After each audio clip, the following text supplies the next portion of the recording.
Eto ngayong araw mga mare na nalaman ko na nawala yung 100,000 ko dahil nga sa wrong number or wrong account number na nailagay namin. Diyos ko, dahil talagang grabe yung stress ko. At parang nga rin pala sa kaalaman nyo, bali dalawang transaction nga pala yung ginawa mga mare. Hindi buong 100,000 yung isinend kasi hindi naman pwede yun. Dahil 50k lang din naman yung pwede mong isend per transaction and then 100k lang din naman yung pwede mong isend per day. Bali ang nangyari kasi mga mare, meron akong pera sa GCash then itinransfer namin siya sa aking bank account. Kaso ang problema, yung last two numbers or 2 digits nagkapalit. Though sakto naman yung name mga mare, pero naguguluhan talaga ako. Kaya ayan, tinawagan ko na yung mga kakilala ko mga bank teller. Pero bago nga rin pala ako kumontak sa mga kakilala kong bank teller, sinubukan ko na nga rin palang tumawag sa GCash at RCBC.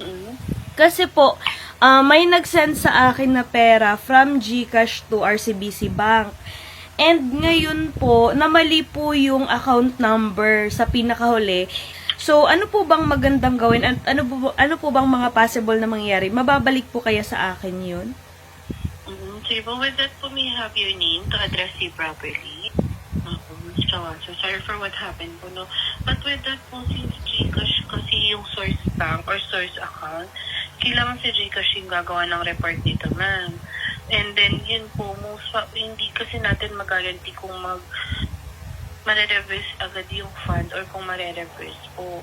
Pero kung active kasi yung account number na napag-sendan nyo, mostly po, hindi na rin siya ma-reverse. Pero kailangan siya immediate report po kay GCash. Paano po pag halimbawa po, tawag dito, may pangalan naman po? GCash kasi yun na. Kaya, kayo po yung nag-input ng mobile, ng account number nun. And then, since nag-successful, kung solve nandun na yun sa account number. Pero better lang coordinate kayo kay GCash para at least gumawa sila ng report regarding dito sa concern. Okay, sige po. Salamat po. Pasensya na ma'am ha, pagka RCBC is receiver lang, wala rin kaming way to check yung naging flow ng transaction. Pero po, hindi po ba ma-check kung existing yung yung account number na yon? Kahit kasi ma'am, i-check po natin yan. Hindi ko allow i-provide sa inyo yung information. Since si RCBC po is for security na rin ng account na napag-sendan ninyo. We're not allowed po talaga to disclose any information unless yun po kayo yung account holder. Ganun po ba? Pero sa mga case nyo po, may mga ganitong pangyayari na po ba? Ano po bang nangyari? Yun ma'am, ginanawa naman siya ng report. Pero yung feedback po nun, is depende na po sa back-end support po. Ng GCash? Pero, for example, RCBC to RCBC.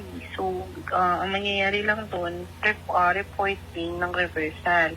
Pero since GCash to RCBC yan, kailan talaga si source account, source bank yung magre-report po. Okay. Sige. Thank you po. Pasensya na po. Meron pa po bang other concerns?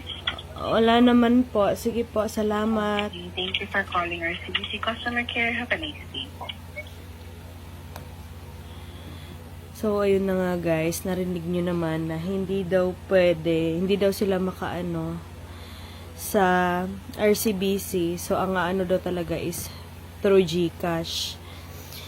So after ko nga pala matawagan yung RCBC mga mare, kinonta ko na rin kaagad yung pinsan ko dahil nga pinapasubmit ko siya ng ticket kay GCash. So yun, nakapag-PM at nakapag-email na kami kay GCash mga mare at out of this moment, hinihintay na lang din talaga namin yung reply. Gusto niyo ba magkaroon ng 500 pesos? Wala kayo bang gagawin kundi i-download lang ang Lucky Fortune at mag-register nasa comment section ng link. Pero bago yon, tuturuan ko na muna kayo kung paano manalo at maglaro dito sa nilalaro kong Lucky Fortune. Pero paalala lang po guys, bawal po ito sa mga bata, para lang po ito sa mga taong may extra money and extra time. Dito nga pala sa Lucky Fortune, eto ka palang Mines yung akin nilalaro, pero marami kang games na pwedeng pagpilian doon. Pero dito kasi sa Lucky Fortune, dito kasi talaga ako sa Mines laging nananalo. Dito sa Mine guys, kailangan mo lang talaga maiwasan yung bomba. So ayan, nag-bet lang ako dito ng 50 pesos. Ayan, kapag walang bomba guys, pwede mo na i-cash out kaagad para panalo ka na rin kaagad. Ayan. O yun o, di ba? Ay, isa pa. Yun so ayan, pwede natin siyang i-cash out. O ayan, cash out na natin kaagad. O di ba? Apakadali lang talaga, ganun lang talaga kadaling manalo at maglaro dito. So ayan, magbe-bet pa tayo guys.